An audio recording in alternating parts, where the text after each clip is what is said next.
मंगलम कुंद कुंदाद्यो जैन धर्मोस्तु मंगलम।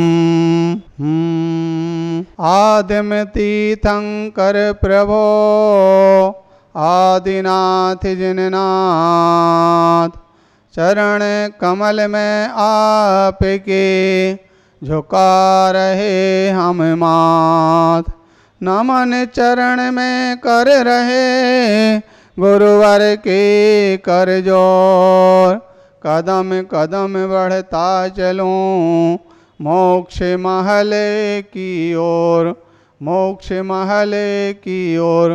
अले अनंत अनंत परम सिद्ध भगवान की, ऋषभादि 24 तीर्थंकर भगवान की, 1008 श्री आदिनाथ भगवान की, वर्तमान शासनक महावीर भगवान की, गुरुणांगुराचार्य श्री विमल सगज महाराज की, आचार्य गुरुदेव श्री विराग सगज महाराज की, आचार्य गुरुदेव भरत सगज महाराज की, अहिंसामयी विश्व धर्म की जय। प्यारे बंधो, किसी कवि ने कहा है, पृथ्वी सब कागज करूं लेखन सब बन राय, सात समंदर स्याही करूं गुरु गुण लिखा ना जाए। है आज हमारे यहाँ पर यह महान भाव उपस्थित हुए और उनका कहना है कि आज से लगभग 25 वर्ष पहले दादा गुरु विमल साई महाराज का दिनांक 29/12 समाधि दिवस मनाया जाता है। उनका समाधि मरण हुआ था। तब से लेकर लगभग 25 वर्ष हुए, इसलिए उनका रजत समाधि वर्ष मनाया जा रहा। तो जिस प्रकार से पहले कहा गया कि आचार्य गुरुदेव विमल साई महाराज एक महान अवसारी पुरुष थे, उनके बारे में कुछ कहना सूर्य को दीपक वक्त खाने के समान है। आचार्य श्री विमल साई महाराज की गरिमा और महिमा आसमान से भी ऊंची है।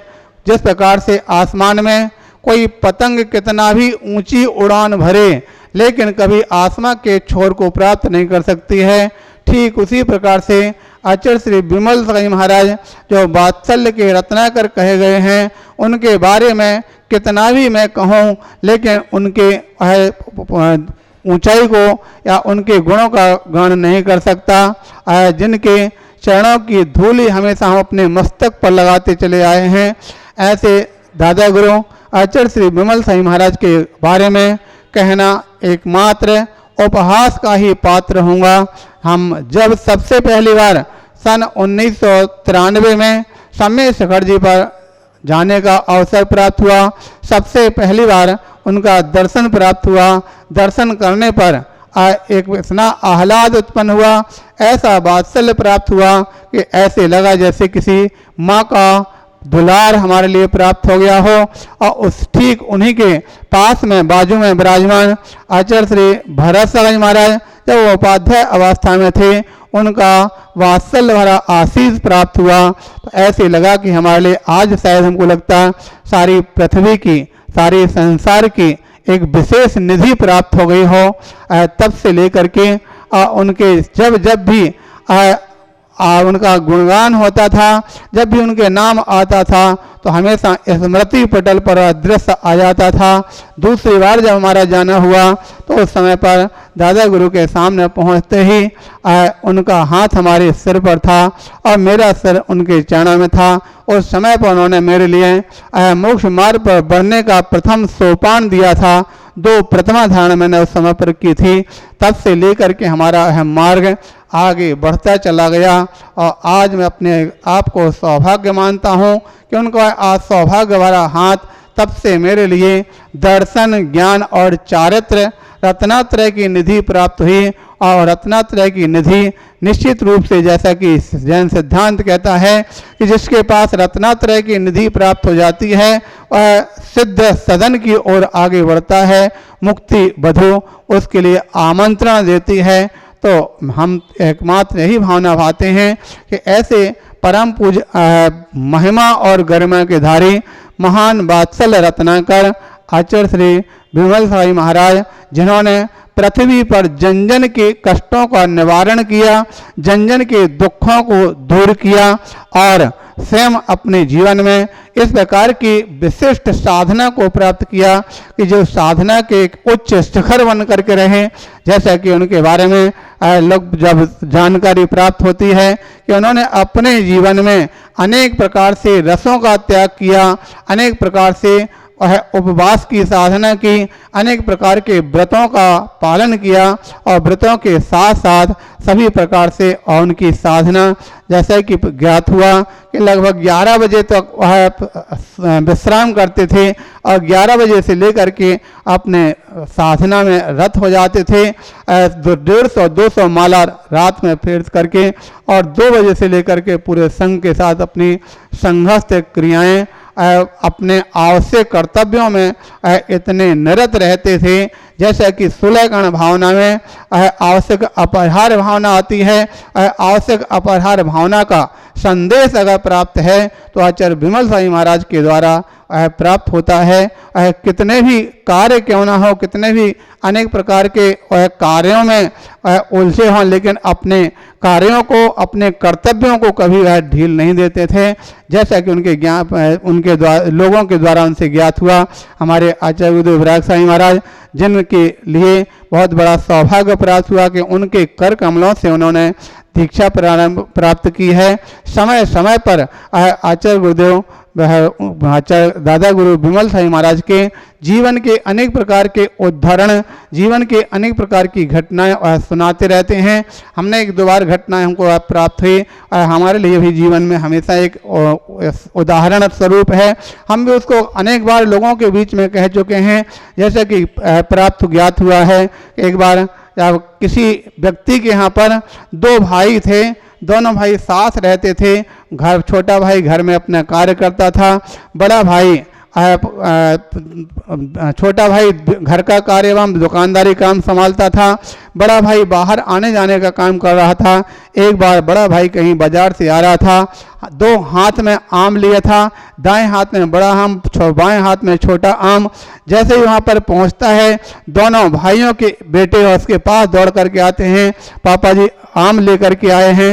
इत्तेफाक की स्थिति हुई, जो दाएं हाथ के बड़े आम के पास तो छोटे भाई का बेटा आ गया और छोटे बाएं हाथ के छोटे आम के पास स्वयं का बेटा रहा। उसके मन में थोड़ा सा राग आ गया और उस राग के कारण से उसने इस प्रकार से करके दाएं हाथ को इस प्रकार से कर दिया और बाएं हाथ को इधर कर दिया। ऐसा करते ही उसके हाथ की कैंची बन गई और सारे के सारे दृश्य को छोटे भाई ने देखा और दृश्य को देखते ही छोटे भाई के मन में भाव जागृत हुआ, अरे इतनी छोटी सी चीज के लिए भाई ने अपने बेटे का राग जताया तो आगे हमारे जीवन में क्या होगा। और जाकर उसने भाई ने निवेदन कर लिया, बोले भाई अभी तक साथ रहे लेकिन हम आपको अपना अपना काम अलग अलग करेंगे। तो कहने का तात्पर्य है, उनका यह संदेश हमेशा हमारे जीवन में रहता है कि छोटे सी राग के कारण से कैंची बनते ही 2 भाइयों के बीच का स्नेह समाप्त हुआ। ऐसे उदाहरण अनेक उदाहरणों के द्वारा उनकी अपनी दैनिक डायरी के अंदर प्राप्त होते हैं और साथ ही साथ उनके अपने जीवन में ये निमित्त ज्ञान तो उनके साथ गॉड गिफ्ट के रूप में प्राप्त हुई है। जब पंडित जी की अवस्था में थे तब भी अनेक प्रकार से लोगों के लिए उन्होंने दुखों का निवारण किया, अनेक प्रकार से लोगों के कष्टों का निवारण किया। जैसा कि ज्ञात हुआ, एक बार इंदौर के अंदर आकर के कहीं विधान करा करके लौटे हुए थे, धर्मशाला में अपने हाथ से व्रती होने के कारण से भोजन तैयार कर रहे थे, धुआं से परेशान थे। इतने में कोई बुढ़िया आई, आ करके और बार बार कुंडी खटखटाते बोले बाबा जी कहाँ है पंडित जी, मेरे बेटे का स्वास्थ्य ठीक नहीं है। और उसमें पंडित जी शुद्धि का भोजन शुद्धि में बस थे, बैग में से अगर कुछ सामान दबा कर निकालते हैं तो परेशानी हो जाएगी। इसलिए उन्होंने उस समय चूल्हे की राख को एक पुड़िया में लगा करके दे दिया और उसको देते ही कहा इस बच्चे को थोड़ा माथे में लगा देना और थोड़ा खिला देना, पिला देना, ठीक हो जाएगा। और ले जा करके उसने वैसे ही किया। शाम को समय बुढ़िया अपने बच्चे को लेकर के आई और गुरु जी के पंडित जी के पैर पकड़ लिए, बोले बाबा जी आपने मेरे बच्चे को बचा लिया और बहुत बड़ी ऋणी हुई। कहने का तात्पर्य उनके प्रति श्रद्धा और उनके हाथ का यश ऐसा था कि जिसके ऊपर उनका हाथ उठ जाता था उससे व्यक्ति के जीवन का हमेशा भला ही भला हो जाता था और हमेशा उसके जीवन में लाभ ही लाभ होता था। वही इसका ही परिणाम कि तब से लेकर के आज तक 25 वर्ष उनके समाधि होने के बाद भी उनके जो चरणों के भक्त हैं, उन जिनके ऊपर उनका आशीष भरा हाथ है, आज भी उनके प्रति तन से मन से धन से समर्पित हैं। हमारा गुरुदेव के चरणों में बारंबार नमस्कार है। और यह आज भी इस प्रकार से देखा जा रहा, जब उनकी समाधि होने के पश्चात आज भी शिखर जी के अंदर उनका है विमल सागर मंदिर बना हुआ है, जिन पर उनकी प्रतिमा विराजमान है। आज भी देखने और सुनने में आता है कितने लोग उनके चरणों में श्रीफल रख करके अपनी मनोकामना पूर्ण करते हैं और उनकी मनोकामना आज भी पूरी होती नजर आती है। आज भी मनोकामना पूर्ण होती है। जब थे तब भी उनके द्वारा आशीष प्राप्त होता था, आज न होने पर भी उनके आशीष से भव्य जीवों की मनोकामनाएं पूर्ण होती हैं, उन भव्य जीवों का कल्याण होता है। हमारी है भावना मनोकामना यही है कि हे भगवान, हे गुरुदेव, आपने अपने भारत भू पर रहकर जब तक रहे तो 100 पर कल्याण किया और 100 पर कल्याण करते हुए अंत में आपने अपने जीवन में उस समाधि को प्राप्त किया जिस समाधि के लिए भगवती और जिस समाधि के लिए मोक्ष प्रदायी कहा जाता है। ऐसे समाधि मरण सल्लेखना मरण को आपने प्राप्त किया और अनुक्रम से अति शीघ्र अरहत पद को प्राप्त करके और संसार से मुक्ति को प्राप्त करें। इसी कामना के साथ हम आप अपने जीवन में ये भावना भाते हैं कि हमारे जीवन में भी समाधि की प्राप्ति हो और समाधि को प्राप्त करके हम भी अति शीघ्र वह मोक्ष पथगामी बन करके संसार से पार हो सकें। इसी कामना के साथ जब हमारे याद आती है वह 29/12/1996 जिस समाधि का दिवस, तो निश्चित रूप से आंखों से अश्रु की धारा बहती है। हम अब भी अश्रुपूरित आंखों से ये गुरुदेव के चरणों में बारंबार विशद नमन करते हैं और यही भावना भाते हैं कि हे गुरुदेव, जब तक ये संसार रहे, संसार में आप अरहंत बने तो हम आपके गणधर बन करके और आपके साथ में आप तीर्थंकर बने तो आपके गणधर बन करके आपके साथ में हम भी मोक्ष को प्राप्त कर सकें। इसी भावना के साथ आज गुरुदेव घोड़े गुरुश्री जो समाधि का दिवस है और समाधि दिवस 29/12/1994 में आचार्य गुरुदेव दादा गुरु श्री विमल साई महाराज का समाधि हुआ था। और समाधि का दिवस हम अपने आप में लिए एक अपने आप में खेद मानते हैं और बल्कि इस प्रकार से धिक्कार करते हैं उस दिन के लिए कि हमारे गुरु, हमारे दादा गुरु के उस दिन की ने उस तिथि ने छीन लिया। लेकिन होने को कोई टाल नहीं सकता है, आयु कर्म निश्चित है।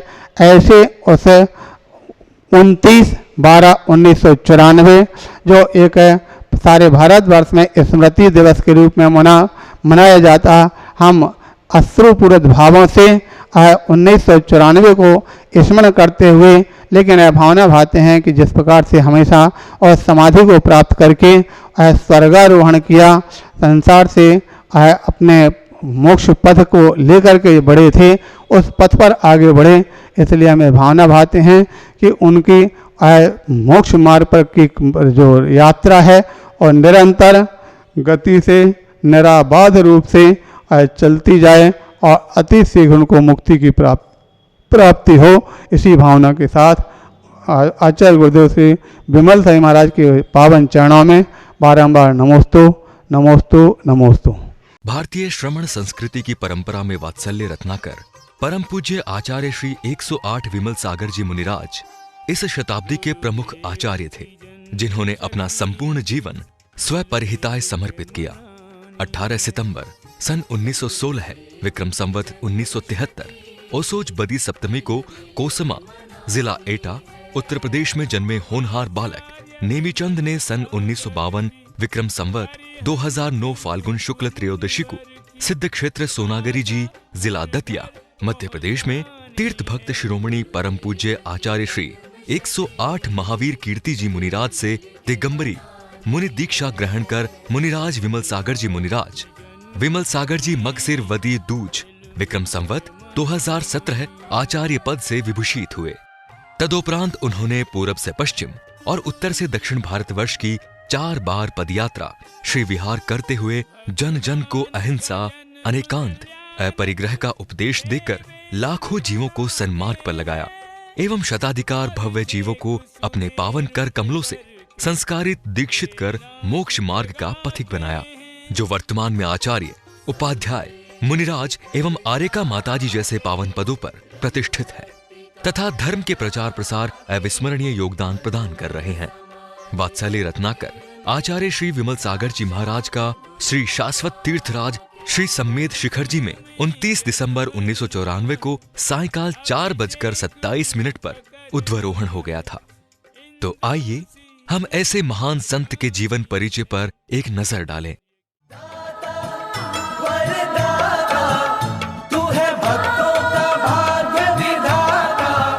जो विमल कहे कहता रहे वो विमल हो जाता, जो विमल कहे कहता रहे वो विमल हो जाता। रहे दाता हो वरदाता, तू है भक्तों का भाग्य विधाता।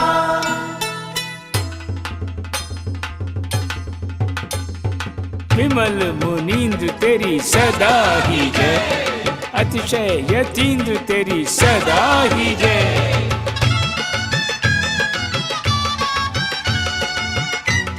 ऐसे युग प्रधान, चारित्र चक्रवर्ती, सन्मार्ग दिवाकर, तपोवृद्ध, ज्ञान वृद्ध, शील वृद्ध, करुणा मूर्ति, वत्सल राज, अतिशय योगी, बाल ब्रह्मयति अद्वितीय संत आचार्य श्री 108 विमल सागर जी मुनिराज के चरण कमलों में अभ्यर्चना का अर्घ्य समर्पित है। आपसे निवेदन करते हैं कि आप रविवार 29 दिसंबर 2019 को आचार्य श्री के रजत उध्वरोहण महोत्सव के पावन उपलक्ष्य पर अपने अपने शहर, अपने अपने गांव, अपने अपने मंदिर, अपने अपने घर में अवश्य आचार्य श्री की पूजा अर्चना, आचार्य श्री का विधान, आचार्य श्री की आरती करें एवं सायकाल 4:27 पर नमोकार मंत्र का पाठ कर आचार्य श्री को श्रद्धांजलि एवं विनयांजलि अर्पित कर पुण्यार्जन करें। निवेदक वात्सल्य रत्नाकर, आचार्य श्री विमल सागर जी रजत उध्वरोहण महोत्सव समिति।